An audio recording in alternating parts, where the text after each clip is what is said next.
శశికిరణ్. తనకు న్యాయం జరిగే వరకు అక్కడి నుంచి కదిలేది లేదంటోంది బాధితురాలు. జూన్ 2010లో అయింది. 2010 నుంచి ఇక్కడే ఉంటున్నాను.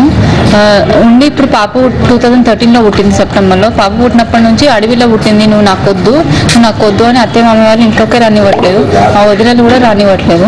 నువ్వు వద్దు, నాకు వద్దు అంటే వద్దు అంటున్నాను. నేను ఎట్లయినా బలవంతంగా వచ్చి ఉన్నానండి 5 months తర్వాత వచ్చినప్పటి నుంచి కొట్టి తిట్టినాను. మా ఆయనతో కలవనిచ్చేవాళ్ళు కాదు, అసలు మాట్లాడించేవాళ్ళు కూడా కాదు. ఆయనేమో బెంగళూరులో ఉండేవాడు. ఆ టెన్షన్తో నాకు పెరాలసిస్ కూడా వచ్చింది. పాప ఉన్న 6 monthsకి పెరాలసిస్ వచ్చింది. పెరాలసిస్ వచ్చినప్పుడు అందరు పెద్ద మనుషులు మాట్లాడిచ్చారు, పెరాలసిస్ వచ్చింది, పాపని మాత్రం మేము మీతోనే ఉంచుతాము, లేకపోతే అత్తయ్య మమ్మ దగ్గర ఉంచాము అంటే సరే నేను తీసుకుపోతా, 3 months తర్వాత తీసుకుపోతా, నేను ఫైనాన్షియల్ కొంచెం సెట్ అయ్యాక తీసుకుపోతా అన్నాడు. తీసుకుపోతా అని చెప్పి 3 months టైం అడిగాడు.